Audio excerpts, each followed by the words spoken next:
सभी मसीही भाई बहनों को यीशु के नाम में शालोम, प्रेज द लॉर्ड, जय मसीह की। यीशु द सेवियर मिनिस्ट्री और प्रभु यीशु मसीह में आपका भाई जेम्स आप सभी का इस बाइबल अध्ययन कार्यक्रम में एक बार फिर से बहुत बहुत स्वागत और परमेश्वर का धन्यवाद करते हैं। मेरे प्यारे भाई बहनों, हम अध्ययन कर रहे हैं उत्पत्ति की पुस्तक का और एक छोटी सी प्रार्थना के साथ आज के अध्ययन को हम शुरू करेंगे। हालेलुया, धन्यवाद पिता परमेश्वर, धन्यवाद करते हैं आपके अद्भुत रीति वाले प्रेम के लिए जो आपने अपने इकलौते पुत्र को देकर हम सभी पर प्रकट किया। धन्यवाद करते महान पिता परमेश्वर आपके अनुग्रह, आपके महान प्रेम, आपकी तमाम आशीषों के लिए। धन्यवाद करते हैं पिता परमेश्वर इस बाइबल स्टडी प्रोग्राम के लिए जिससे हम आत्मिक रूप से आशीषित हो रहे हैं और आपके वचनों को जान पा रहे हैं। होने दीजिए महान पिता परमेश्वर, आज के अध्ययन में पवित्र आत्मा हमारी सहायता करे, मदद करे, अगुवाई करे, सत्य वचनों को और भेद की बातों को सत्य रीति से सिखाए ताकि हम इन वचनों को अपने जीवन में ग्रहण करके परमेश्वर आपके ग्रहण योग्य बनने पाए। पिता परमेश्वर, सारी व्यवस्थाओं को, रिकॉर्डिंग किए जाने को, वचन को समझने और समझाए जाने को, हर एक बात को पिता परमेश्वर हम आपके धर्ममय दाहिने हाथ में सौंपते हैं। आप हमारी मदद और अगुवाई कीजिए। सारा आदर देते हैं, सारी महिमा देते हैं और इस प्रार्थना को यीशु के सामर्थ्य और मीठे नाम में मांगते हैं, आमीन। मेरे प्यारे भाई बहनों, अब तक हमने उत्पत्ति की पुस्तक में उसका दूसरा अध्याय कंप्लीट कर लिया था। आज समय है कि हम तीसरे अध्याय पहले वचन से आगे का अध्ययन करें। तीसरे वचन में हम जो आदम और हव्वा है उनके पाप में पड़ जाने का वर्णन देखते हैं। यहाँ पहले वचन में लिखा है, यहोवा परमेश्वर ने जितने बनैले पशु बनाए थे उन सब में सर्प धूर्त था। उसने स्त्री से कहा, क्या यह सच है कि परमेश्वर ने कहा तुम इस वाटिका के किसी वृक्ष के फल को ना खाना। मेरे प्यारे भाई बहनों, यहाँ पर हम देखते हैं कि परमेश्वर ने जितने भी जो बनैले पशु हैं या जो प्राणी हैं जो उस वक्त अदन की वाटिका में परमेश्वर ने रखे थे, उन सब में जो सांप था, जो सर्प था, वो सबसे ज्यादा धूर्त या इंग्लिश में हम कहेंगे कनिंग था। इंग्लिश में जो इंग्लिश की बाइबल में जो वर्ड आया है वो कनिंग आया है। तो यहां पर हम देखते हैं कि हव्वा को किसने बहकाया है? क्या सांप ने बहकाया है या फिर शैतान ने बहकाया है? प्रकाशित वाक्य उसके 12वें अध्याय के अनुसार इब्लीस को और शैतान को सर्प का ही स्वरूप बताया गया है और वहां लिखा है ये वही पुराना अजगर और शैतान है। तो यहां पर ये जो सांप है, क्या ये शैतान है? क्या ये लूसीफर है जिसने यहां पर हव्वा को बहकाया? मेरे प्यारे भाई बहनों, यहां पर साफ तौर पे लिखा है कि यहोवा परमेश्वर ने जितने बनैले पशु बनाए थे उन सब में, यानी कि ये जो सांप है एक बनैले पशु की तरह है, ये बनैले पशु की तरह है। और आगे हम देखते हैं सर्प को परमेश्वर श्राप देते हैं कि अब तू जमीन पे रेंगेगा, यानी कि इसका मतलब ये है कि इस वक्त इसके पैर भी हुआ करते थे जिनसे ये चलता था। और साइंस भी इस बात को कहता है कि जो रेप्टाइल सांप है पहले उनके पांव हुआ करते थे, बाद में उनके पांव नहीं है और आज के स्वरूप में वो बिना पांव के रेंगते हैं।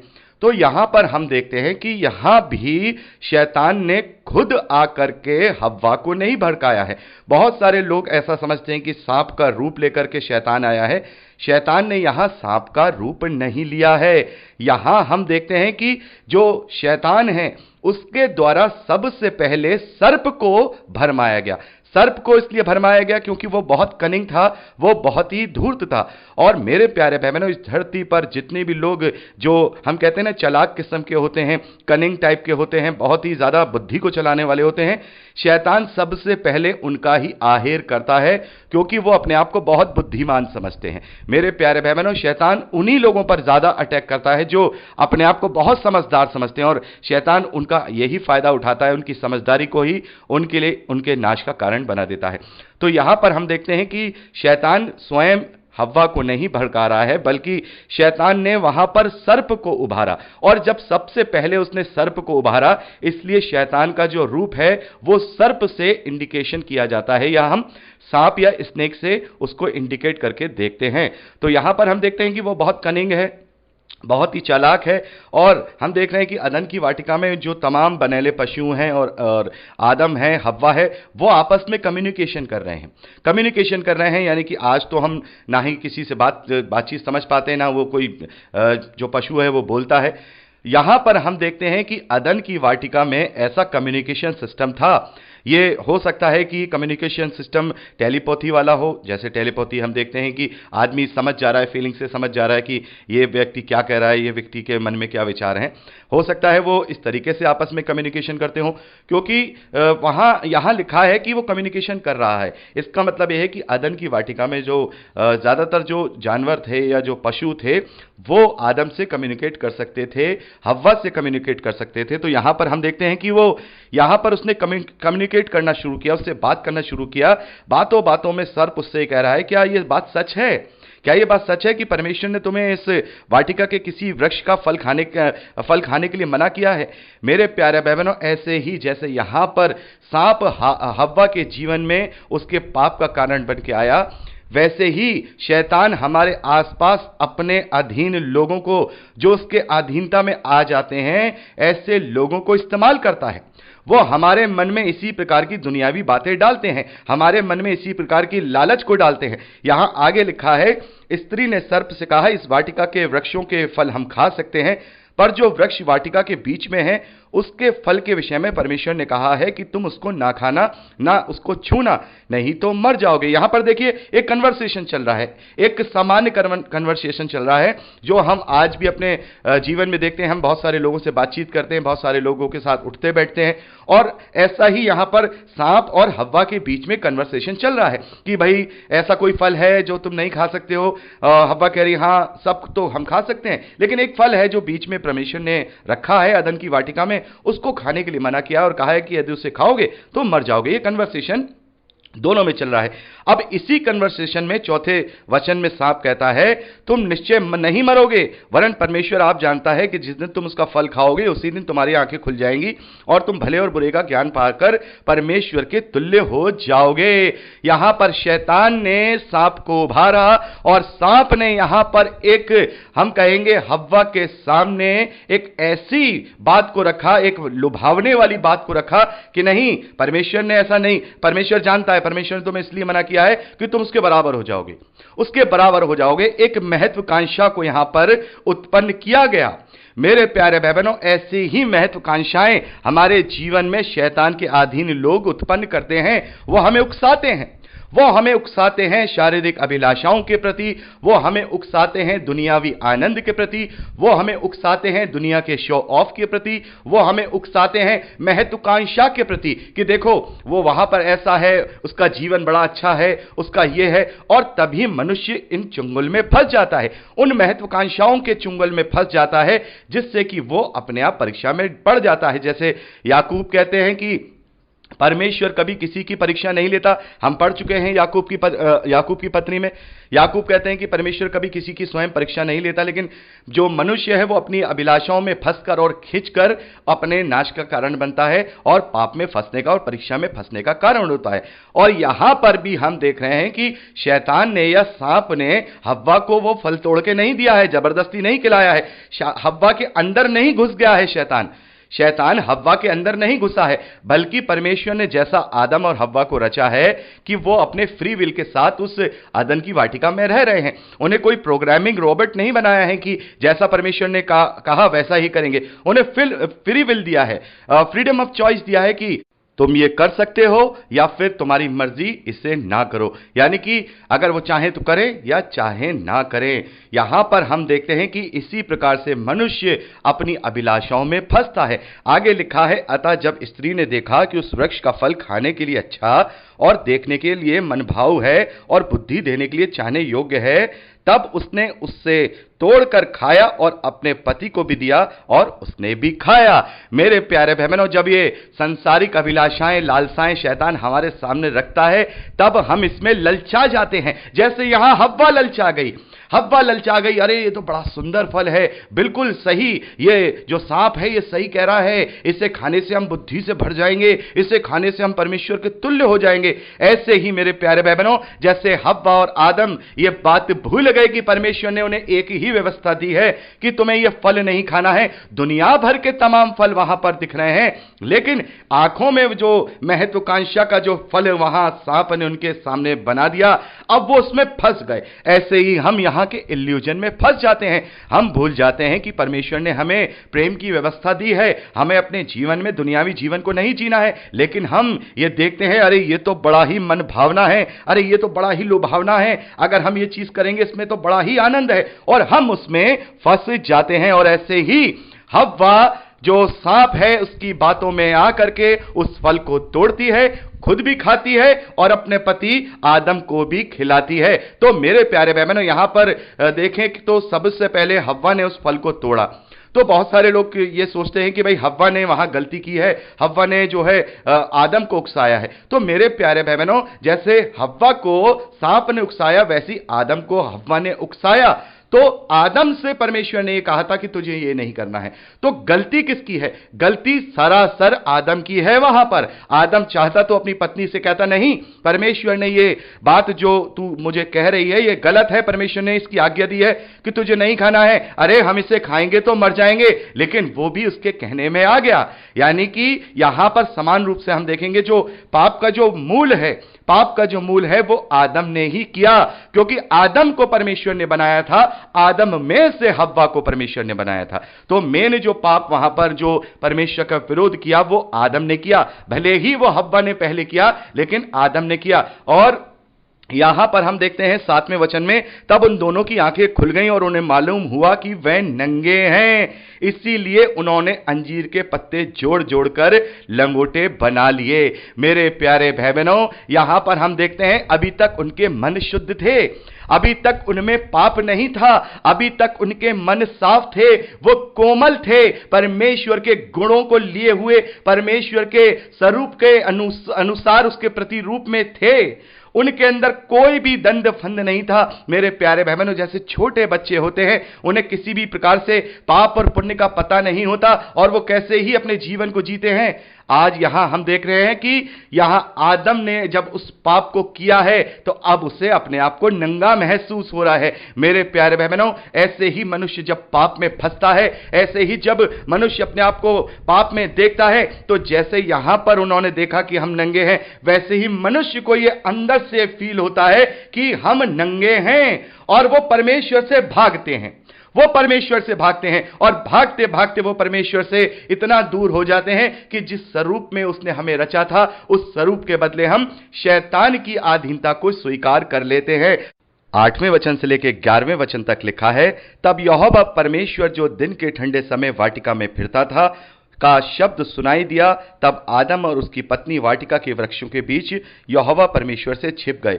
तब यहोवा परमेश्वर ने पुकारकर आदम से पूछा, तू कहाँ है? उसने कहा, मैं तेरा शब्द बारी में सुनकर डर गया, क्योंकि मैं नंगा था इसलिए छिप गया। उसने कहा, किसने तुझे बताया कि तू नंगा है? जिस वृक्ष का फल खाने के लिए मैंने तुझे मना किया था, क्या तूने उस फल को खाया है? मेरे प्यारे भाई बहनों, यहां पर हम देखते हैं कि जो आदम है, जब वो परमेश्वर का शब्द सुनता है, क्योंकि परमेश्वर वहां अदन की वाटिका में एक ठंडे समय में वहां पर आया करता था। स्वयं परमेश्वर नहीं आता था, लेकिन परमेश्वर का सामर्थ्य वहां पर आया करता था, और हम देखते हैं कि आदम उसकी आवाज सुनकर डर जाता है और वो उससे छिप जाता है। मेरे प्यारे भाई बहनों, यही हमारा हाल होता है कि जब हम अपनी अभिलाषाओं में, अपने पाप में फंस जाते हैं, तो परमेश्वर से और दूर होते चले जाते हैं, और दूर होते चले जाते हैं, और परमेश्वर के करीब नहीं जाते। मेरे प्यारे भाई बहनों, हमें परमेश्वर के करीब जाना है, क्योंकि वो हमसे प्रेम करता है। आदम और हव्वा जिन्होंने परमेश्वर के विरोध में वहां पहली व्यवस्था को तोड़ा और वहां पाप किया, परमेश्वर ने उन्हें भले ही अदन की वाटिका से बाहर निकाल लिया, लेकिन परमेश्वर ने उन्हें नहीं छोड़ा। अपने प्रेम को उसने वहां भी प्रकट किया। आगे 21वें वचन में हम देखते हैं कि परमेश्वर ने आदम और उसकी पत्नी के लिए चमड़े के अंगरखे बनाकर उन्हें दे दिए, ताकि वो नंगे ना रहे। इतना वो प्रोवाइड कराने वाला है, इतना वो प्रेम करने वाला है कि वो हमें कभी नहीं छोड़ता। हम मनुष्य ही हैं जो बार बार उससे छिप जाते हैं, बार बार उससे दूर हो जाते हैं, बार बार उससे दूर होते हैं। वो हमें बुलाता है, वो हमें आवाज देता है, लेकिन हम अपने पापों के कारण उससे छिपकर उससे दूर हो जाते हैं। आगे 12वें वचन में हम देखते हैं कि आदम ने परमेश्वर को जवाब दिया, आदम ने कहा, जिस स्त्री ने तूने मेरे संग रहने को दिया उसी ने उस वृक्ष का फल मुझे दिया और मैंने खाया। तब यहोवा परमेश्वर ने स्त्री से कहा, तूने ये क्या किया? स्त्री ने कहा, सर्प ने मुझे बहका दिया, तब मैंने खाया। मेरे प्यारे बहनों, इस वचन में आपको कुछ दिखाई दिया? सेम टू सेम सिचुएशन आज हमारी ऐसी होती है।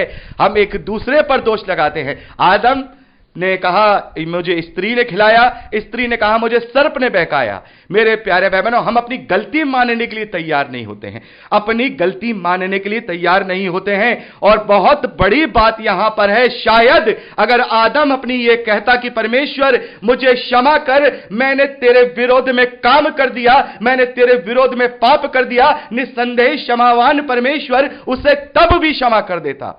लेकिन यहां पर आदम क्या कर रहा है? अपनी गलती को नहीं मान रहा, स्त्री पर दोष मढ़ रहा है। स्त्री भी अपनी गलती नहीं मान रही, वो सांप पर दोष मढ़ रही है। इसलिए तो प्रभु यीशु मसीह कहते हैं कि दोष न लगाओ कि तुम पर भी दोष न लगाया जाए।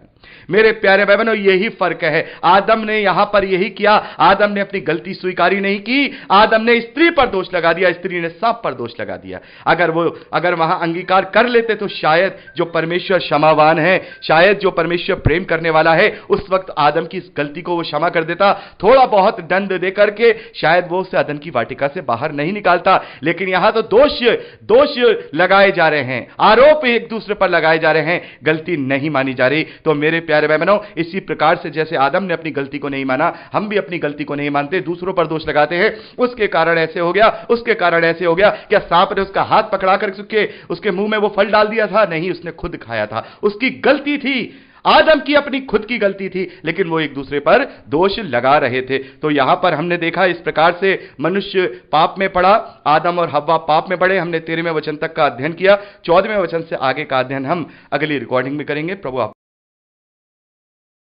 एक बार फिर से आप सभी का स्वागत है। हम अध्ययन कर रहे हैं उत्पत्ति की पुस्तक का, और अब समय है कि हम उसके 30वें अध्याय 14वें वचन से आगे का अध्ययन करें। 14वें वचन में लिखा है, तब यहोवा परमेश्वर ने सांप से कहा, तूने जो ये किया है इसके लिए तू सब घरेलू पशुओं और बनेले पशुओं में अधिक श्रापित है। तू पेट के बल चला करेगा और जीवन भर मिट्टी चाटता रहेगा। और मैं तेरे और इस स्त्री के बीच में और तेरे वंश और इस स्त्री के वंश के बीच में बैर यानी कि दुश्मनी उत्पन्न करूंगा। वह तेरे सिर को कुचल डालेगा और तू उसकी एड़ी को डसेगा। मेरे प्यारे बहनों, यहां पर हम देखते हैं कि परमेश्वर ने सांप को यहां श्राप दिया है कि वो सबसे ज्यादा श्रापित रहेगा। वो अब पेट के बल चला करेगा, मिट्टी चाटेगा, और जो मनुष्य है और उसके वंश के बीच में बैर रहेगा, वो उसके सर को कुचलेगा, वो उसकी एड़ी को काटेगा। तो यहां पर इस बात के दो मतलब है। पहला तो परमेश्वर फिजिकल रूप से यहां पर सांप को जो है श्रापित कर रहे हैं। दूसरा, इसका जो सबसे बड़ा जो आत्मिक अर्थ है वो ये है कि सांप किसको इंडिकेट करता है? सांप इंडिकेट करता है शैतान को। जैसा कि हमने देखा कि सबसे पहले जो शैतान ने किसी को जो सृष्टि में से बहकाया है वो सांप है। इसीलिए सांप, चूंकि वो आदम को बाहर निकलवाने का कारण है, इसीलिए वो श्रापित है, और वो सांप उस शैतान का सिंबल है। तो शैतान का सिंबल सांप है, और स्त्री का वंश यहां पर लिखा है, स्त्री का वंश। यहां यह नहीं लिखा है आदम का वंश, यहां लिखा है इस स्त्री के वंश में। तो स्त्री का वंश कौन है? स्त्री का वंश इस धरती पर केवल एक है, और वो है प्रभु यीशु मसीह, जो कि बिना किसी पुरुष के संसर्ग के इस धरती पर देहधारी हुआ है। वो मरियम, कुंवारी मरियम से जन्म लेता है। तो यहां पर एक बहुत बड़ा एक आत्मिक अर्थ यह है, जैसे कि जो सांप और मनुष्य के बीच में बैर होता है, वैसे ही स्त्री का वंश यानी कि प्रभु यीशु मसीह और शैतान के बीच में बैर को, उसकी दुश्मनी को यहां दिखाया जा रहा है। जैसे मनुष्य जब भी सांप को देखता है तुरंत उसे मारने के लिए दौड़ता है, तुरंत उसको वो कुचल देता है, उसके सर को कुचल देता है, उस सर को कुचल करके बहुत जगह आपने देखा होगा, बहुत से तो लोग उसे धरती में गाड़ देते हैं या फिर उसे जला देते हैं। और शैतान, वो माफ कीजिएगा, जो सांप है वो मनुष्य की एड़ी में ही डसता है। तो यहां जैसे मैंने आपको बताया कि आत्मिक अर्थ इसका यह है कि प्रभु यीशु मसीह स्त्री का वंश और सांप जो कि शैतान को दर्शाता है, तो ये क्रूस पर जो प्रभु यीशु मसीह को चढ़ाया गया है ये उस बात को दर्शाता है। प्रभु यीशु मसीह को जब क्रूस पर चढ़ाया गया तो शैतान ने सोचा कि मैंने इसकी एड़ी पे डस लिया। जैसा कि हम देखते हैं प्रभु यीशु मसीह के दोनों पैरों को एक साथ रख के बड़ी वाली कील को ठोका गया, वो एक पैर से ठोकी गई और दूसरे पैर की एड़ी में से पार होते हुए वो क्रूस पर ठोक दी गई।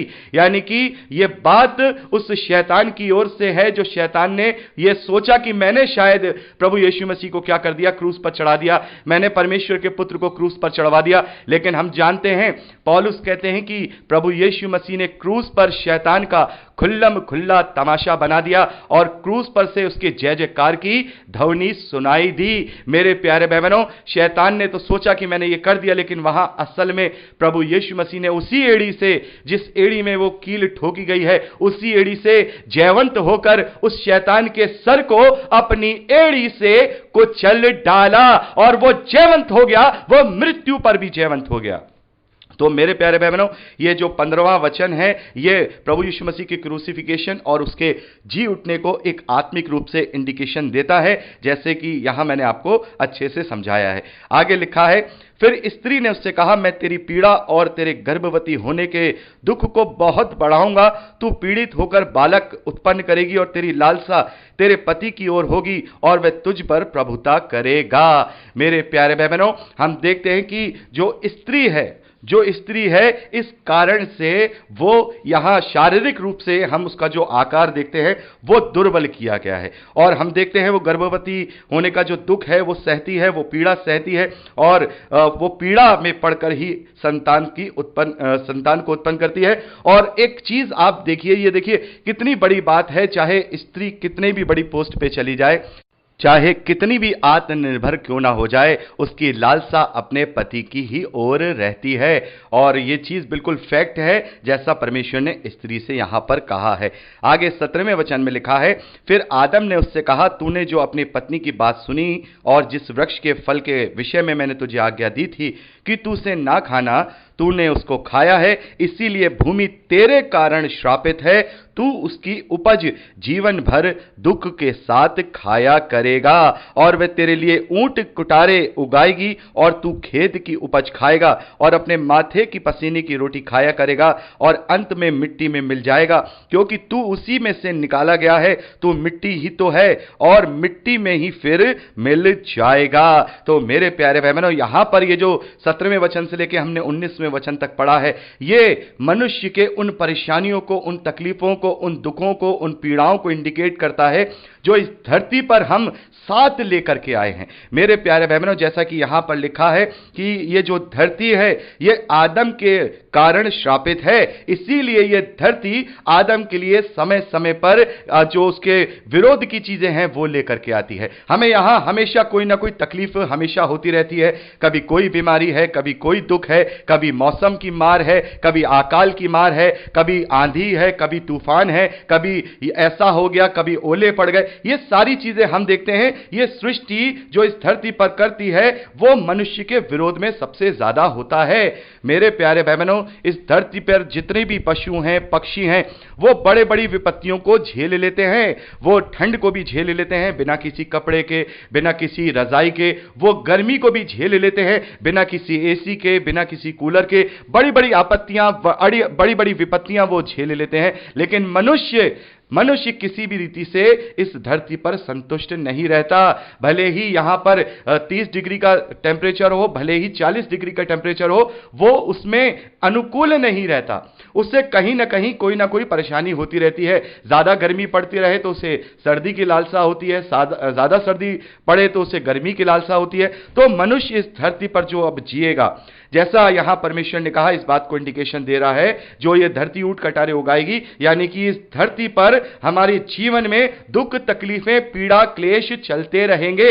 ये हमारा मरते दम तक पीछा नहीं छोड़ेंगे और ये दुख, तकलीफ और ये पीड़ाएं जो होंगी वो इस मिट्टी के शरीर पर होंगी। मिट्टी के शरीर पर ही वो पीड़ा होगी, बीमारी होगी, तकलीफ होगी, और ये अंत में जो ये मिट्टी का शरीर जो नाशवान सृष्टि में से बना है, यहां परमेश्वर कहते हैं कि तू मिट्टी का था, मिट्टी में से निकला और फिर मिट्टी में मिल जाएगा। यानी कि जो पाप की प्रवृत्ति इस वक्त मनुष्य में है, ये पाप की प्रवृत्ति उसको अब सृष्टि का बना देती है। मेरे प्यारे भाई बहनों, चूंकि जो मनुष्य है, जो आदम है, भले ही वो सृष्टि के तत्वों से, धरती के तत्वों से मिलकर के बना था, लेकिन फिर भी वो परमेश्वर के आत्मिक स्वरूप में था, क्योंकि उसने पाप नहीं किया था, और उसका निष्पाप जीवन ही उसे हमेशा का जीवन वहां जो है दे रहा था। और वो बिना सृष्टि के जो मैंने आपको बताया कि इसका सबसे बड़ा एक रूल होता है सृष्टि की चीजों का, कि इसकी एक मियाद होती है, इसका एक टाइम पीरियड होता है कि वो अपने समय में जाकर नष्ट हो जाएगा। तो ये जो शरीर था अब आत्मिकता में नहीं रहा। अब ये जो शरीर था जिसमें आदम है, वो आदम अब पूरी तरह से अब सृष्टि का हिस्सा बन गया, और अब वो सृष्टि का हिस्सा बन के, जैसे सृष्टि का एक टाइम पीरियड होता है, वो अपने समय में नष्ट हो जाती है, या हम दूसरी भाषा में कहें मर जाते हैं, वैसे ही ये शरीर भी मर जाएगा। ये बात परमेश्वर ने आदम को अब वहां से समझा दी, जैसा कि परमेश्वर ने कहा कि तू अगर इस फल को खाएगा तो अवश्य ही मर जाएगा। तो बहुत सारे लोग ये कहते हैं कि भाई परमेश्वर ने तो कहा था कि तू उस फल को खाएगा तो मर जाएगा, तो आदम तुरंत क्यों नहीं मरा? आदम तुरंत वहां क्यों नहीं मरा? आदम तो 930 साल का होकर के मरा। तो मेरे प्यारे भाई बहनों, यहां पर जो ये बात परमेश्वर ने की कि तू उसी दिन अवश्य मर जाएगा, तो उसकी आत्मिक बात जो मैंने आपसे कहा, उसकी आत्मिकता जो परमेश्वर के स्वरूप की आत्मिकता थी, वो उसी वक्त मर गई। उसी वक्त मर गई, उसकी आंखें खुल गई, उसने कहा कि मैं तो नंगा हूं, मैं नंगा हूं। उसकी आत्मिकता उसी वक्त मर गई, और उसका शरीर पूरी रीति से अब सृष्टि का हो गया। जो आत्मिकता उसे मिली हुई थी परमेश्वर के स्वरूप की, अमरता की जो आत्मिकता थी, वो अब नष्ट हो गई। अब उसका शरीर धीरे धीरे ढलता जाएगा, और धीरे धीरे ढलते हुए मृत्यु की ओर चला जाएगा। आगे 20वें और 21वें वचन में लिखा है, आदम ने अपनी पत्नी का नाम हव्वा रखा, क्योंकि जितने मनुष्य जीवित हैं उन सब की आदि माता वही हुई है। हव्वा का मतलब होता है जीवन, यानी कि हव्वा का नाम का जो मतलब है वो जीवन है। आगे 21वें वचन में लिखा है, और यहोवा परमेश्वर ने आदम और उसकी पत्नी के लिए चमड़े के अंगरखे बनाकर उनको पहना दिए। तो मेरे प्यारे बहनों, यहां पर हम देखते हैं कि परमेश्वर ने यहां भी आदम का साथ नहीं छोड़ा है। उसे जिस जिस चीज की जरूरत थी वो सारी चीजें परमेश्वर ने उसे वहां प्रोवाइड कराई हैं। और जैसा कि मैंने आपको पहले बताया था कि मनुष्य अपने आप को परमेश्वर से दूर करता है, परमेश्वर कभी मनुष्य को अपने से दूर नहीं करता। वो हमेशा चाहता है कि जो मेरे स्वरूप में रचे गए हैं वो हमेशा हमेशा के जीवन को पाएं, उन्हें किसी चीज की कोई तकलीफ ना हो, उन्हें हर एक आवश्यकता जो इस धरती पर है मैं उन्हें मुहैया कराऊं। वो प्रोवाइड करने वाला है, यहोवा यिरे है। आगे 22वें वचन में लिखा है, फिर यहोवा परमेश्वर ने कहा, मनुष्य भले बुरे का ज्ञान पाकर हम में से एक के समान हो गया है, इसलिए अब ना हो कि वह हाथ बढ़ाकर जीवन के वृक्ष का फल भी तोड़ के खा ले और सदा जीवित रहे। इसीलिए यहोवा परमेश्वर ने उसको अदन की वाटिका में से निकाल दिया, और वह भूमि पर खेती करे जिससे वह बनाया गया था। इसीलिए आदम को उसने निकाल दिया और जीवन के वृक्ष के मार्ग पर पहरा देने के लिए अदन की वाटिका के पूर्व की ओर करूबों को और चारों ओर घूमने वाली ज्वालामय तलवार को भी नियुक्त कर दिया। तो हम यहां पर देखते हैं कि आदम को बाहर निकाल दिया गया, और बाहर निकाल करके जीवन के वृक्ष पर पहरा बिठा दिया गया। मेरे प्यारे भाई बहनों, अभी तक जीवन के वृक्ष पर पहरा क्यों नहीं था? क्योंकि जो आदम है उसमें मृत्यु नहीं थी, तो उसे जीवन के फल की जरूरत नहीं है। तो जीवन के फल की जरूरत किसे है? जीवन के फल की जरूरत उन्हें है जो पूरी रीति से पाप में पड़े हुए इस नाशवान शरीर में हैं। तो जीवन के वृक्ष का फल उन्हें दिया जाएगा जो पूरी रीति से अपनी आत्मिकता को वापस ले लेंगे, जो प्रभु यीशु मसीह पर विश्वास करके परमेश्वर की धार्मिकता बन जाएंगे। मेरे प्यारे बहनों, इसीलिए पौलुस कहते हैं कि प्रभु यीशु मसीह में होकर हम परमेश्वर की धार्मिकता बन जाते हैं। जो आत्मिकता, जो समानता हमने यानी कि आदम ने उस वक्त खो दी थी, वो समानता, वो आत्मिकता हम वापस प्रभु यीशु मसीह में पा लेते हैं। और इसी कारण से बहुत सारे स्कॉलर्स इस बात को भी कहते हैं कि ये जो जीवन का वृक्ष असल में जो अदन की वाटिका में है, ये प्रभु यीशु मसीह को भी इंडिकेट करता है। ये केवल इंडिकेट करता है, सचमुच में प्रभु यीशु मसीह वहां जीवन का वृक्ष नहीं है, लेकिन ये इंडिकेट करता है क्योंकि जो जीवन देता है वो प्रभु यीशु मसीह है। तो ये जीवन का वृक्ष प्रभु यीशु मसीह को इंडिकेट कर रहा है। और यहां पर हम देखते हैं कि उस पर पहरा लगा दिया गया, क्योंकि अब उस पहरे के तोड़ करके आदम उसे नहीं ले जा सकता या उसे नहीं खा सकता है, लेकिन प्रभु यीशु मसीह ने उस पहरे को तोड़ दिया है। प्रभु यीशु मसीह ने उस पहरे को तोड़ दिया है। प्रभु यीशु मसीह ने अपने अनुग्रह से हमें अब इस योग्य बनाया है कि उसने हमें यह प्रतिज्ञा की है कि मैं तुम्हें अनंत जीवन दूंगा और तुम जीवन के फल में से खाया करोगे। हमने प्रकाशित वाक्य में इस प्रतिज्ञा को पढ़ा है। प्रभु यीशु मसीह ने हमें जीवन के फल में से खाने को देने के लिए प्रतिज्ञा की है। और हम प्रकाशित वाक्य में पढ़ते भी हैं कि जो विश्वासी उस वक्त अनंत जीवन में जिएंगे तो जीवन का वृक्ष जो हर महीने फल लेकर के आता है वो उसको खाया करेंगे। तो मेरे प्यारे भाई बहनों, यहां पर इस प्रकार से जीवन के वृक्ष पर पहरा बिठा दिया गया। पहले जरूरत नहीं थी आदम को उस वृक्ष की, क्योंकि वो पाप में नहीं था, उसे मृत्यु नहीं आने की थी। और उसके बाद वो अब मृत्यु के अधीन हो गया और अब उसे मृत्यु आएगी। यहां पर एक बहुत ही इंपॉर्टेंट बात है जिसके विषय में मैं आपसे डिस्कस करना चाहता हूं। 22वें वचन को हम पढ़ते हैं, फिर यहोवा परमेश्वर ने कहा, मनुष्य भले बुरे का ज्ञान पाकर हम में से एक समान हो गया है। जैसा कि मैंने आपको बताया कि 3 जगह परमेश्वर के लिए हम शब्द का इस्तेमाल हुआ है। जैसे हमने पहले अध्याय 26वें वचन में पढ़ा कि वहां पर परमेश्वर ने कहा था कि मनुष्यों को हम अपने स्वरूप में बनाए, वैसे ही दूसरी बार यहां हम का शब्द हम देखते हैं। यहां बड़े ध्यान से सुनिएगा, देखिए शब्दों को ही समझने का यहां पर अर्थ होता है। वचनों को अगर हमें अच्छे से समझना है तो हमें शब्दों को, वचनों को बार बार पढ़ना होगा और उनके अर्थ को देखना होगा। देखिए बड़े ध्यान से आत्मिकता में होकर के यहां पर सुनिए कि यहां लिखा है, मनुष्य भले बुरे का ज्ञान पाकर हम में से एक के समान हो गया है। हम में से यानी कि हम कौन हैं? जैसे मैंने आपको बताया उसका त्रिएकता को वहां ये हम शब्द इंडिकेट करता है, जो कि परमेश्वर है, वो ट्रायून परमेश्वर है। उन हम में से यानी उन 3 में से एक के जैसा हो गया है। उन 3 में से एक के जैसा हो गया है। देखिए शब्द को बड़े ध्यान से सुनिए। उन परमेश्वर कह रहे हैं हम में से एक के समान हो गया है। त्रिएक परमेश्वर में से एक परमेश्वर के स्वरूप के समान हो गया है। तो ये कौन है? ये कौन है जो मनुष्य उसके समान हो गया है? मेरे प्यारे भाई बहनों, यहां पर वचन जो प्रभु यीशु मसीह है उसकी देह को यहां पर दर्शाया जा रहा है। यहां हम देखते हैं इफिसियों 1:4 में हमने पढ़ा है कि परमेश्वर ने सृष्टि की उत्पत्ति से पहले ही इस बात की योजना बना ली थी कि मनुष्य प्रभु यीशु मसीह में होकर परमेश्वर के निकट प्रेम में निर्दोष ठहरे। तो यहां हम देख रहे हैं कि प्रभु यीशु मसीह जो कि वचन है, जो देहधारी होगा, उसका ये योजना है कि वचन देहधारी होगा और वो देह मृत्यु को प्राप्त करेगा और वो देह जीवित हो जाएगा और वो देह मनुष्यों के पापों को अपने ऊपर लेके जाएगा। तो प्रभु यीशु मसीह के विषय में यहां पर कहा जा रहा है कि मनुष्य हम में से एक के समान यानी त्रिएक परमेश्वर में से एक वचन प्रभु यीशु मसीह की उस देह के समान हो गया है। यहां पर यह बात इंडिकेट करती है। और हम तो मैंने आपको बताया, हम तो इस बात को इंडिकेट करता ही है कि त्रिएक परमेश्वर के विषय में यहां पर जो है बात की जा रही है। लेकिन अब बहुत बार ये समझ में नहीं आता कि भाई पाप करने के बाद उनमें से कैसे हो गया? आदम ने तो पाप किया है, पाप के साथ परमेश्वर के स्वरूप में वो कैसे हो गया, उनका जैसा कैसे हो गया? तो हमें पता लगता है कि प्रभु यीशु मसीह जो आगे चल के मनुष्यों के लिए पाप बन जाएगा या पाप बन गया है, वो इस बात को इंडिकेट किया जा रहा है कि अब वो हम में से एक के समान हो गया है। तो मेरे प्यारे भाई बहनों, यहां पर हम देखते हैं इस प्रकार से आदम को पूरी रीति से अदन की वाटिका में से बाहर निकाल दिया गया और आदम अदन की वाटिका में से बाहर जाकर खेती करने लगा। तो हमने 3रे अध्याय को यहां कंप्लीट कर लिया। अगले रिकॉर्डिंग में हम 4थे अध्याय पहले वचन से आगे का अध्ययन करेंगे।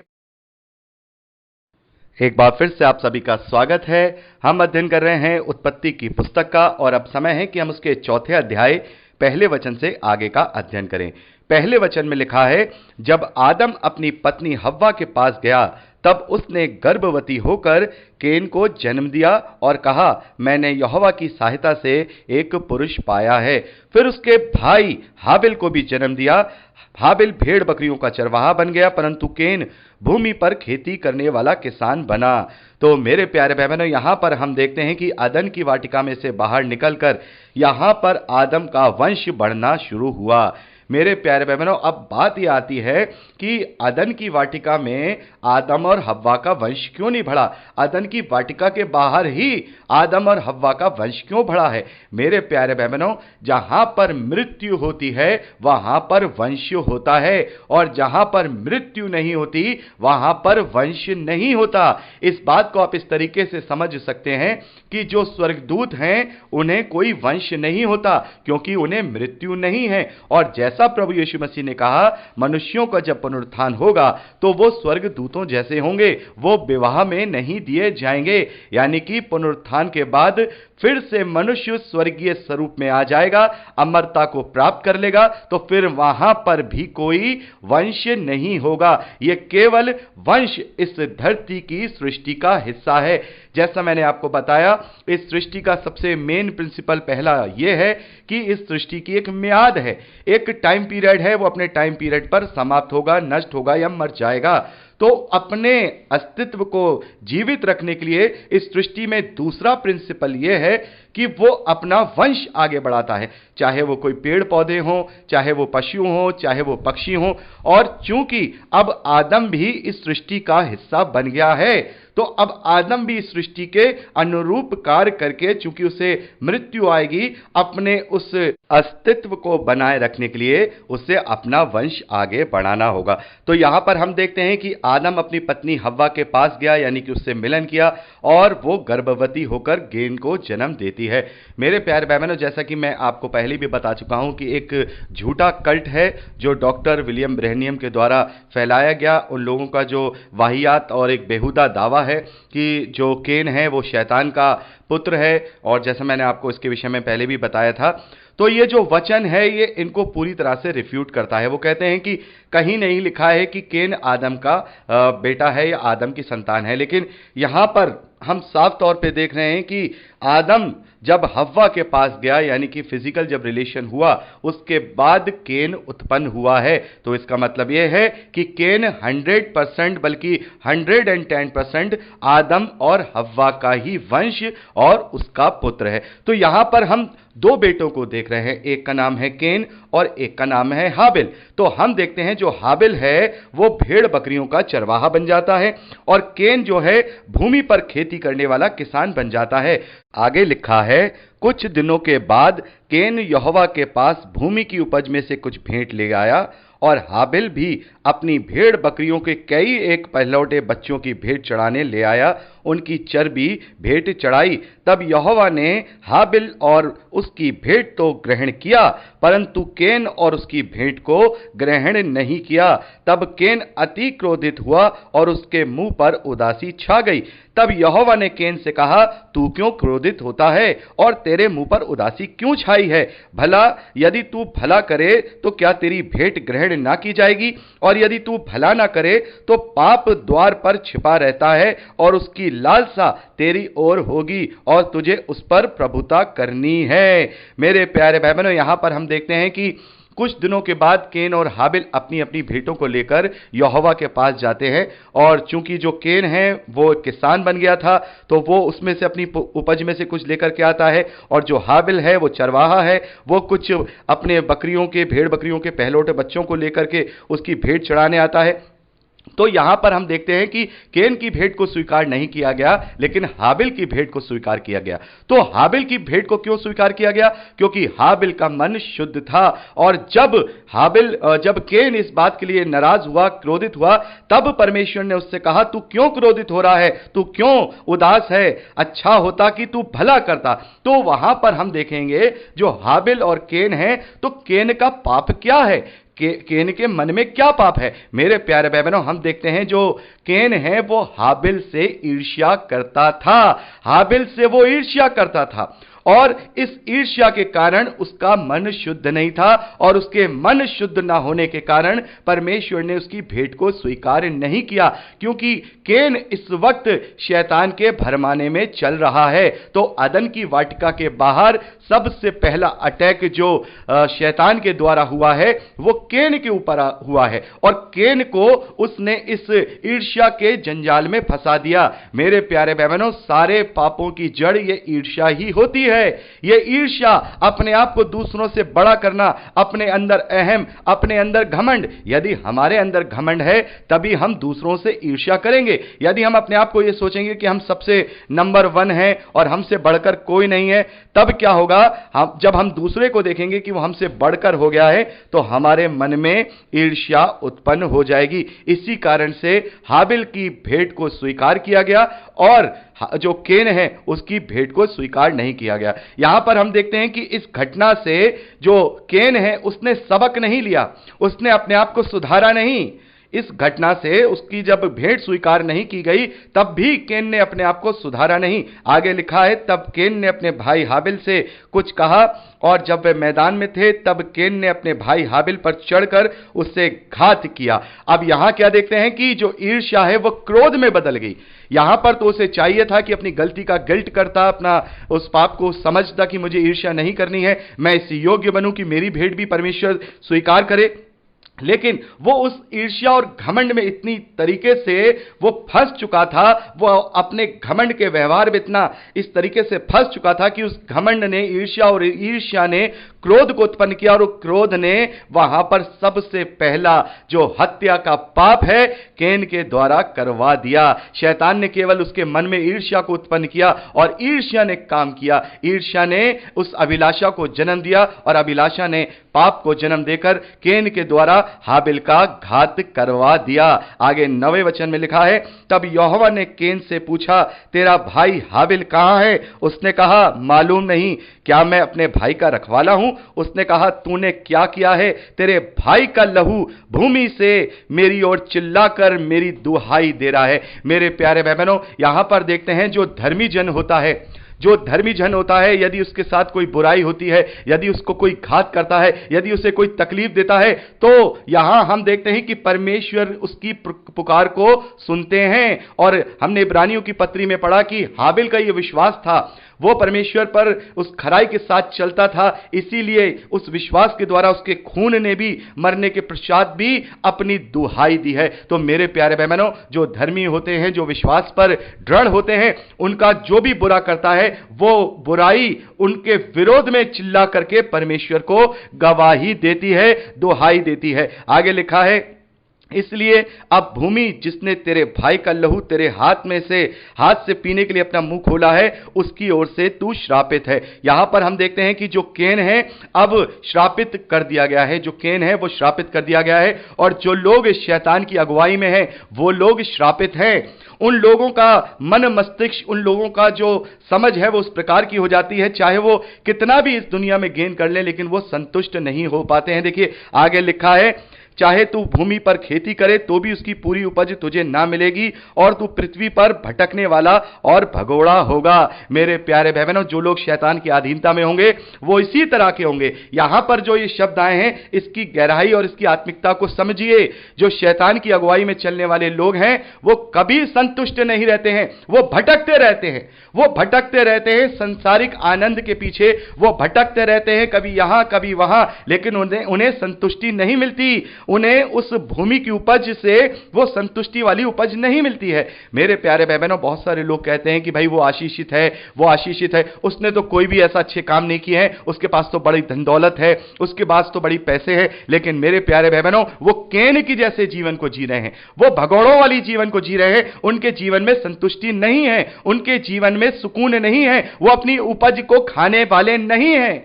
मेरे प्यारे बहनों, हम जानते हैं कि जो गलत रीति से कमाया गया धन होता है उसे हम अपने तन में लगा नहीं सकते। कोई ना कोई बीमारी, कोई ना कोई दुख, कोई ना कोई चिंता, कोई ना कोई क्लेश उनके जीवन में बना रहेगा। तो यहां पर ये जो केन और हाबिल, ये दो बेटों का जिक्र दिया गया है, तो इसका मतलब ये नहीं है कि आदम और हव्वा के और बेटे बेटियां नहीं हैं, बहुत आगे उसके और भी बेटे बेटियां हैं। इस वक्त जो केन और हाबिल की जो एज है वो कम से कम मेरे समझ में 120 साल की एज में हैं, और 120 साल तक आदम और हव्वा के और भी बेटे बेटियां होंगे। 120 साल के क्यों हैं? क्योंकि 130 साल की उम्र में हम देखते हैं कि जो आदम है, आदम को शेत के रूप में जो है पुत्र मिला है। तो जब शेत के रूप में जब उसे वो पुत्र मिला है, तो इसका मतलब यह है कि कम से कम 120 साल की दोनों की एज रही होगी, जो केन और हाबिल हैं।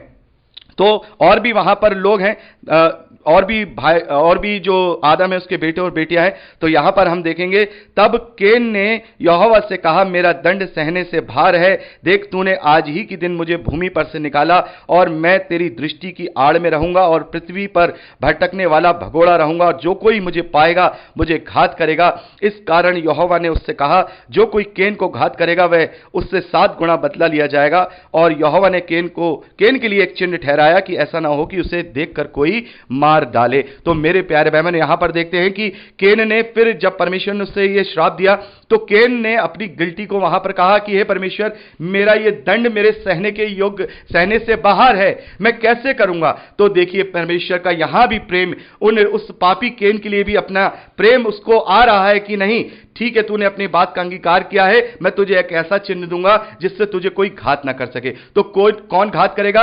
आदम की और दूसरी संतानें और प्रकृति की जो वस्तुएं हैं, जो घटनाएं हैं, वो। यहां पर हम देखते हैं कि मनुष्य का पीछा आज तक इन बातों से नहीं छूटा है। ये मौसम, ये प्रकृति, ये सृष्टि हमेशा मनुष्यों को परेशान करती हैं, हमेशा उन्हें विपत्तियों में डालती हैं। तो यहां पर परमेश्वर यहोवा ने केन के लिए एक चिन्ह ठहराया। यह चिन्ह क्या है? अभी तक ज्यादातर स्कॉलर्स इस बात को नहीं समझ पाए हैं कि केन को ऐसा कौन सा चिन्ह दिया था, लेकिन आकलन यह होता है कि परमेश्वर ने उसे, केन को बहुत शक्तिशाली बनाया था, शक्तिशाली बना दिया था, जिसके कारण अगर कोई उसे घात भी करना चाहता तो घात नहीं करता। और जब हम आगे 6 अध्याय में पढ़ेंगे तो देखेंगे बहुत सारे ऐसी वंश हैं, बहुत सारे ऐसे लोग हैं उस वक्त जो अपने उस कहते हैं कि अपनी पावर में, अपनी शक्ति में, बिल्कुल घमंड में वो चूर हैं, और इस प्रकार से वो और ज्यादा परमेश्वर के विरोध में चलते चले गए। और इस बात को अभी हम 6 वचन में आगे पढ़ेंगे। तो इस प्रकार से हम देखते हैं कि केन और हाबिल जो हैं, यहां पर मनुष्यों के 2 तरीके के, 2 वैरायटी को यहां पर दर्शा रहे हैं। यहां केवल केन और हाबिल का ही जिक्र क्यों दिया गया है? इसलिए दिया गया है ताकि हमें पता लग पाए कि एक मनुष्य वो जो परमेश्वर के साथ चलता है, और एक मनुष्य वो जो परमेश्वर के विरोध में चलता है। परमेश्वर का प्रेम, परमेश्वर का अनुग्रह होने के बावजूद भी उसके अनुग्रह को वो ठुकरा देता है। इसीलिए यहां पर केन और हाबिल के रूप में ये कथा बताई गई है, ये उनके विषय में बताया गया है, और दूसरे जो आदम की संतानें हैं उनके विषय में नहीं लिखा गया, लेकिन ये सभी को इंडिकेट करते हैं। ये केन और हाबिल आदम की सारी संतानों को, आज तक जितनी संतानें हैं सबको इंडिकेट करते हैं। यहां हमें पता लगता है कि एक वो हैं जो परमेश्वर की संतान होने के योग्य हैं, एक वो हैं जो अपने आप को शैतान की संतान बना रहे हैं। जैसा कि प्रभु ने भी कहा, और हम पत्रियों में भी पढ़ते हैं, जो शैतान के पीछे चलने वाले हैं उनका पिता शैतान है, और जो परमेश्वर के पीछे चलने वाले हैं वो परमेश्वर की संतान है। तो केन के जैसे लोगों को परमेश्वर ने शैतान की संतानों जैसा बताया है। और इस बात को लेकर, जैसे मैंने आपको बताया, डॉक्टर विलियम ब्रैनम ने अलग ही थ्योरी बना ली। खैर वो बिल्कुल ही गलत है, वो गलत थ्योरी है। हम जो परमेश्वर की संतानें होते हैं और जो शैतान की संतानें होते हैं, वो किसी जेनेटिक रूप से नहीं होते हैं, बल्कि अपने कार्यों से और अपने विश्वास और अपने विरोध के द्वारा ही हम परमेश्वर के जो संतान कहलाए जाते हैं। विश्वास के द्वारा और विरोध के द्वारा हम शैतान की संतान कहलाए जाते हैं। तो मेरे प्यारे भाई बहनों, यहां पर हमने 15वें वचन तक का अध्ययन किया। 16वें वचन से आगे का अध्ययन हम अगली रिकॉर्डिंग में करेंगे। प्रभु आपको आशीष दे। एक बार फिर से आप सभी का स्वागत है। हम अध्ययन कर रहे हैं उत्पत्ति की पुस्तक का, और अब समय है कि हम उसके 4थे अध्याय 16वें वचन से आगे का अध्ययन करें। 16वें वचन से लिखा है, तब केन यहोवा के सम्मुख से निकल गया और नोद नामक देश में जो अदन के पूर्व की ओर है रहने लगा। जब केन अपनी पत्नी के पास गया तब वह गर्भवती हुई और उसने हनोक को जन्म दिया। फिर केन ने एक नगर बसाया और उस नगर का नाम अपने पुत्र पुत्र के नाम पर हनोक रख दिया। मेरे प्यारे भाई बहनों, यहां पर हम देखते हैं कि जो केन है फिर वो नोद देश को चला गया। नोद देश जो कि अदन से पूर्व की दिशा में है। मेरे प्यारे भाई बहनों, जैसा कि मैंने आपको बताया, इस धरती का जो अदन है वो इजराइल है, और यहां पर ये जो लिखा गया है कि अदन से पूर्व की ओर, इसका मतलब इजराइल के पूर्व की ओर ये जो देश है नोद नाम का, ये स्थापित है। मेरे प्यारे भाई बहनों, ये देश मेसोपोटामिया को इंडिकेट करता है। मेसोपोटामिया, आप में से बहुत सारे भाई बहनों ने ये नाम सुना होगा। ये वो सभ्यता है जो लगभग 4-4,500 साल पहले, 5,000 साल पहले इस धरती पे थी। यानी कि इस धरती की सबसे पुरानी सभ्यताओं में एक सभ्यता मेसोपोटामिया की सभ्यता की जाती है। और ज्यादातर स्कॉलर्स का मानना है कि ये जो नोद देश है ये पर्शिया और ईरान इराक का एरिया है, जहां पर ये दो नदियां बहती हैं, फरात और टिग्रिस। इसके जो एरिया हैं बेबीलोन का, ये जो सारा एरिया है ये नोद देश का और मेसोपोटामिया का ही जो एरिया है कहा जाता है। तो जैसा मैंने आपसे कहा कि बहुत सारे लोगों को ये सवाल होते हैं कि भाई जो केन है उसकी पत्नी कहां से आ गई। तो जैसे मैंने आपको बताया कि जिस वक्त केन यहां पर आया है तो उसकी जो आयु है वो कोई 24-25 साल की नहीं है, क्योंकि हम देखते हैं 5वें अध्याय में जब आदम ने और हव्वा ने शेत को उत्पन्न किया है तब आदम की आयु 130 साल की है। और हम देखते हैं कि हाबिल के कत्ल के बाद ही शेत का जन्म हुआ है, यानी कि लगभग 120 से 130 साल की आयु में ही केन और हाबिल का यह किस्सा हुआ है। तो जब 130 साल गुजर चुके हैं अदन की वाटिका में से बाहर आदम को आए हुए, तो इसका मतलब लगातार और भी बच्चे जो हैं आदम और हव्वा के हुए हैं, और भी बच्चे हुए हैं। केवल 3 बच्चे ही नहीं हुए होंगे कि केन हाबिल। अगर यह सब होता तो फिर केन की पत्नी कहां से आएगी? इसका मतलब वो वंश अलग से चल रहा है। और केन और हाबिल का अलग से जो रेफरेंस दिया गया है, जैसे मैंने आपको बताया, वो इसीलिए दिया गया है कि हम समझने पाए कि 2 प्रकार के श्रेणियां मनुष्यों में हैं, एक परमेश्वर की संतान और एक शैतान की संतान, जो अपने विश्वास और परमेश्वर के विरोध के द्वारा अपनी अपनी उस पद को हासिल करते हैं या अपने लिए उपमा को हासिल करते हैं। तो यहां पर देखते हैं कि 120 साल का समय बहुत होता है, जबकि जो मनुष्य है वो 18 से 20 साल 25 साल की उम्र में ही इस योग्य हो जाता है कि वो संतान की उत्पत्ति करे।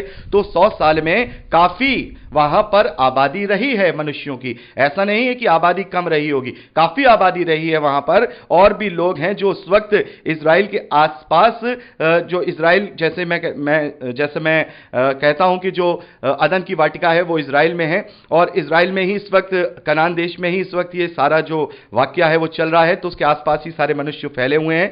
तो हम देखते हैं कि फिर उसने उसी अपने कुनबे में से किसी स्त्री को लेकर किसी को विवाह किया, उसके साथ अपनी पत्नी उसे बनाया, और फिर उसने हनोक को जन्म दिया, और हनोक के नाम पर ही उसने वहां पर एक नगर बसा दिया। तो हम देखते हैं कि केन के वंशज भी यहां पर चल रहे हैं, और 16वें वचन से लेकर के हम 24वें वचन तक केन के वंशजों के विषय में पढ़ते हैं। तो मेरे प्यारे भाई बहनों, मैं चाहूंगा कि आप 18वें वचन से लेकर 24वें वचन तक पर्सनली रूप से पढ़ लीजिएगा, और आशा करता हूं कि आपने पढ़ा हुआ भी होगा, क्योंकि यहां पर ऐसी कोई खास बात नहीं है जो मैं आपको डिफाइन करूं। केवल एक बात है जो मैं आपको 23वें वचन को डिफाइन करूंगा, और इसे अपने आप से आप पढ़ लीजिएगा। यहां 23वें वचन में देखते हैं, लेमेक ने अपनी पत्नियों से कहा। लेमेक जो केन का वंशज है, लेमेक ने अपनी पत्नियों से कहा, हे आदा और हे सिल्ला मेरी सुनो, हे लेमेक की पत्नियों मेरी बात पर कान लगाओ। मैंने एक पुरुष को जो मुझ पर चोट लगाता था, अर्थात एक जवान को जो मुझे घायल करता था, घात किया है। जब केन का बदला 7 गुणा लिया जाएगा तो लेमेक का 70 गुणा लिया जाएगा। मेरे प्यारे भाई बहनों, यहां पर हम देख रहे हैं कि केन के वंशज भी केन के रास्ते पे चल रहे हैं। जैसे केन ने अपने भाई को हाबिल किया, अपने भाई हाबिल को घात किया, तो वहां पर परमेश्वर ने अपने अनुग्रह से उसको जो है ये कहा कि नहीं भाई, तूने अपना पाप माना है, तुझे इस बात का गिल्ट है, तो मैं तुझे ज्यादा इसमें पढ़ने नहीं दूंगा। तो यहां पर परमेश्वर के अनुग्रह को यहां पर इन्होंने घमंड का जो पारा है उसे और बढ़ाया है। और यही जो केन के वंशज हैं, आगे हम 6ठे अध्याय में पढ़ेंगे, इन लोगों ने बहुत ही गंदगी, बहुत ज्यादा गंदगी इस धरती पर फैलाई है। यहां लेमेक क्या कह रहा है कि मैंने मारा है, मैंने किसी को मारा है। यहां किसको मारा है, किसने नहीं मारा है, ये खैर ज्यादा वर्णन नहीं मिलता, लेकिन इसकी जो मूल भावना है वो हमें समझ में आ रही है केन के लिए परमेश्वर ने कहा कि मैं तेरे लिए 7 गुना का प्रतिफल लूंगा, तो लेमेक अपने लिए कह रहा है कि मेरे लिए तो 70 गुना लिया जाएगा। मतलब इतने घमंड में और गलत अपने दिमाग में बातों को लिए हुए हैं, और इन्होंने ही सारी धरती पर पाप को बढ़ाया है। बहुत सारे केन ही नहीं, और भी आदम की संतानें हैं जो नूह के समय तक आते आते शैतान के चुंगल में फंस जाएंगे, और यह पृथ्वी पूरी रीति से पाप से भर जाएगी। अभी हम आगे 6ठे अध्याय में पढ़ेंगे, आप में से बहुत सारे भाई बहनों ने पढ़ा भी होगा। तो यहां पर हम देख रहे हैं कि इस प्रकार से वंशज जो हैं और ज्यादा पाप में पड़ रहे हैं और ज्यादा पाप में बढ़ते जा रहे हैं। आगे 25वें वचन में लिखा है, आदम अपनी पत्नी के पास फिर गया और उससे एक पुत्र को जन्म दिया, उसका नाम यह कहकर शेत रखा। परमेश्वर ने मेरे लिए हाबिल के बदले जिनको केन ने घात किया है एक और वंश ठहरा दिया। शेत के भी एक पुत्र हुआ और उसने उसका नाम एनोश रखा। उसी समय से लोग यहोवा से प्रार्थना करने लगे। तो मेरे प्यारे भाई बहनों, यहां पर शेत का जो वर्णन दिया गया है, इसको आप बड़े ध्यान से सुनिए। केन और हाबिल और शेत का यहां वर्णन दिया गया है। क्यों? इसीलिए दिया गया है क्योंकि पूरी धरती अब जो यहां मानव जाति दिखाई देती है, यह शेत के वंशज हैं। शेत के वंशज हैं। के हाबिल तो मर गया, केन भी हम देखते हैं केन के वंशज भी नूह के जल पड़ने में सब खत्म हो जाएंगे, और दूसरे जो मनुष्य हैं, जो आदम की संतानें हैं, वो भी नष्ट हो जाएंगे। लेकिन शेत की वंशावली में से नूह, और नूह की वंशावली में से उसके 3 पुत्र हेम, शाम, यापेत, और उनसे सारा ये धरती, यानी कि जो हम सब मनुष्य हैं इस वक्त, जो शेत है उसकी संतानें हैं। इसीलिए एक अलग से शेत का यहां पर वर्णन दिया गया है। किसी और पुत्र का वर्णन इसलिए नहीं दिया गया क्योंकि उनका अब इस धरती पर कोई वंश नहीं है। ना ही केन का वंश है, ना ही हाबिल का वंश है, ना ही और दूसरे आदम के संतानों का कोई वंश यहां पर है। अभी हम आगे जब पढ़ेंगे तो सारी बातें क्लियर हो जाएंगी। तो मेरे प्यारे भाई बहनों, यहां पर एक और वचन पे हम ध्यान देंगे। यहां लिखा है, शेत के भी एक पुत्र हुआ, उसने उसका नाम एनोश रखा। उसी समय से लोग यहोवा से प्रार्थना करने लगे, यानी कि उससे पहले परमेश्वर से संबंध सबका टूट गया था। आदम सबको संभाल नहीं पा रहा था। आदम, जैसे कि परमेश्वर ने उसे आशीष दी कि फूलो फलो धरती पर फैल जाओ, वैसे केन कहीं चला गया, उसकी और संतान एक अलग चली गई। आदम के सिखाने पर भी वो अच्छे से वहां परमेश्वर से अपने संबंध को जोड़ नहीं पाए थे। तो शेत और उसका पुत्र एनोश, इसके समय में ही परमेश्वर से संबंध बनना शुरू हुआ, और यहां पर उससे प्रार्थना लोग करने लगे, अपने लिए परमेश्वर का भय के साथ प्रार्थना करने लगे। तो मेरे प्यारे भाई बहनों, इसीलिए शेत और एनोश उसके बेटे का यहां पे वर्णन दिया गया है। बाकी लोगों का वर्णन इसलिए नहीं, जैसा मैंने आपको बताया, वो सब आगे चल के घात किए जाएंगे। तो मेरे प्यारे भाई बहनों, यहां पर हमने 4था अध्याय कंप्लीट कर लिया। अब यहां हम 5वें अध्याय को शुरू करेंगे, और 5वां अध्याय हम डिस्क्राइब नहीं करेंगे। 5वां अध्याय भी आपको अपने आप से ही पढ़ना होगा। इसमें आदम से लेकर के नूह तक की सारी वंशावली बताई गई है कि किसके कैसे बेटा हुआ, कौन कितनी आयु में किसने किसको उत्पन्न किया, ये सारी चीजें लिखी गई हैं। आप इसको आराम से पढ़ लीजिएगा। इसको 5वें अध्याय को अपने आप से पढ़ लीजिएगा। इसमें सारी वंशावली आदम से लेकर के नूह तक की बताई गई है, और नूह के भी 3 बेटे हम 32वें वचन में देखते हैं। जब नूह 500 वर्ष का हुआ तो नूह से शेम, हाम और यापेत का, उसके 3 बेटों का जन्म हुआ। तो ये 5वां अध्याय हम स्किप करेंगे, आप अपने आप से पढ़िएगा। यदि आप में से कोई भाई बहन इसमें कोई क्वेरी चाहते हैं, ये जानना चाहते हैं कि कोई भी बात अलग से पूछना चाहते हैं, तो आप पूछ सकते हैं। मैं आपसे डायरेक्टली कम्युनिकेशन में जुड़ा हुआ हूं। आप फोन भी कर सकते हैं थर्सडे के थर्सडे, और आप मुझे टाइप करके मैसेज भी छोड़ सकते हैं। मैं आपको 24 घंटे से लेकर 48 घंटे के बीच में जवाब जरूर दूंगा। तो अब चलते हैं 6ठे अध्याय पहले वचन की ओर। यहां लिखा है, फिर जब मनुष्य भूमि के ऊपर बहुत बढ़ने लगे तो उनके बेटियां उत्पन्न हुई। तब परमेश्वर के पुत्रों ने मनुष्य की पुत्रियों को देखा कि वह सुंदर हैं, और जिन्होंने जिसको चाहा उससे विवाह कर लिया। तब यहोवा ने कहा, मेरा आत्मा मनुष्य से सदा लौ विवाद ना करता रहेगा, क्योंकि मनुष्य भी शरीर ही है। उसकी आयु 120 वर्ष की होगी। उन दिनों में पृथ्वी पर दानव रहते थे, और इसके पश्चात जब परमेश्वर के पुत्र मनुष्यों की पुत्रियों के पास गए तो उनसे जो पुत्र उत्पन्न हुए वे शूरवीर होते थे, जिनकी कृति प्राचीन काल से प्रचलित है। यहोवा ने देखा कि मनुष्यों की बुराई पृथ्वी पर बढ़ गई है, उसके मन के विचार उसके मन में जो भी विचार उत्पन्न होता है वह निरंतर बुरा होता है। और यहोवा पृथ्वी पर मनुष्यों को बनाने से पछताया और वह मन में अति खेदित हुआ।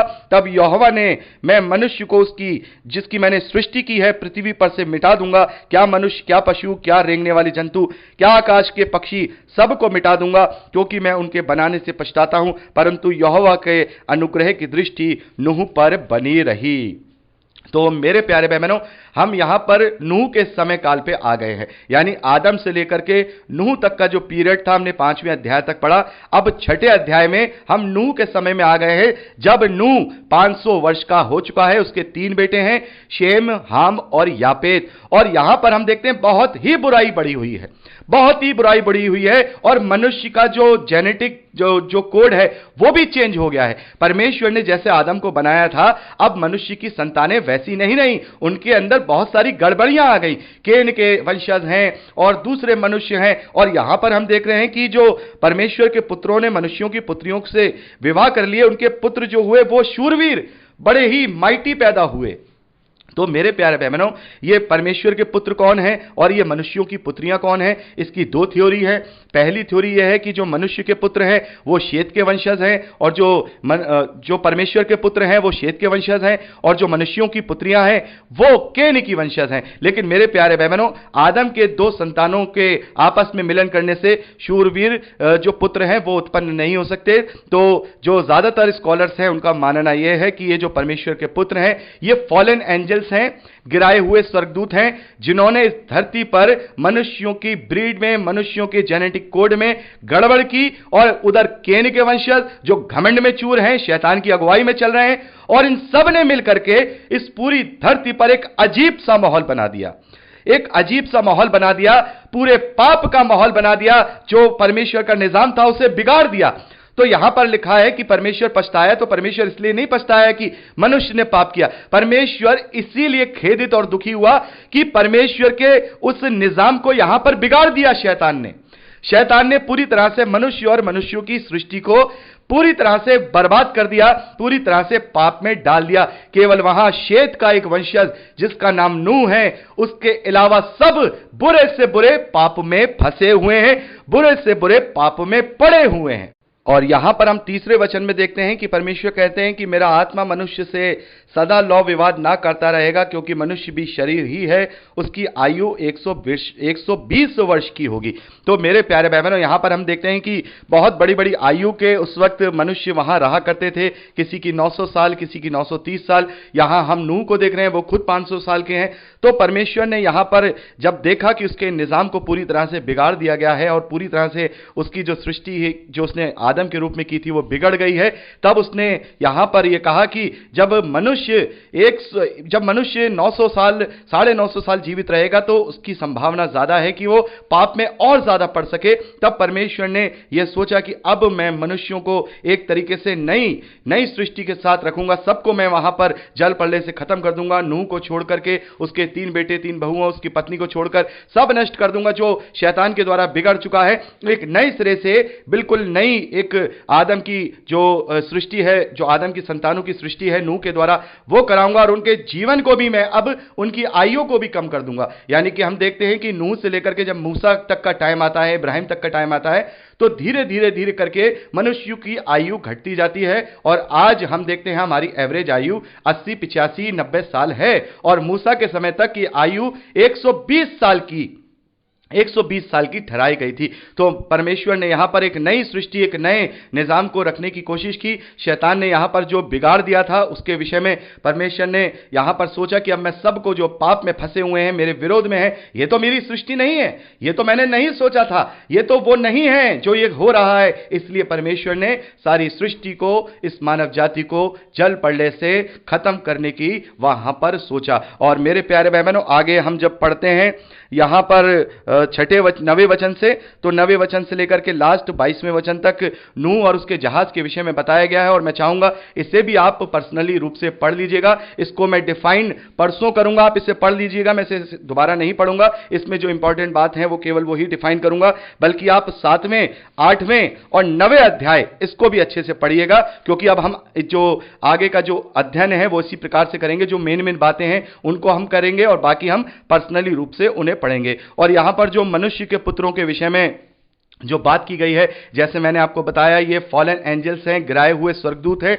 तो इसके विषय में आपको विस्तार से जानने के लिए मैंने आपको एक लिंक प्रोवाइड किया गया है, जिसका शीर्षक है कि परमेश्वर के पुत्र और मनुष्य की पुत्रियां कौन हैं। उसमें आप बहुत ही अच्छे से वचनों के आधार पर समझने पाएंगे कि ये परमेश्वर के पुत्र कौन हैं। उसका लिंक भी मैंने आपको भेजा है, समय निकाल करके उसे भी जरूर देख लीजिएगा। तो मेरे प्यारे भाई बहनों, यहां पर हमने 6ठे अध्याय तक का अध्ययन कर लिया। 7वें अध्याय से आगे का अध्ययन अब हम परसों करेंगे। तो प्रभु आप सबको बहुत आयत की आशीष दे। सुरक्षित रहिए, आनंदित रहिए। यीशु के सामर्थ्य नाम में आमीन। Praise the Lord. जय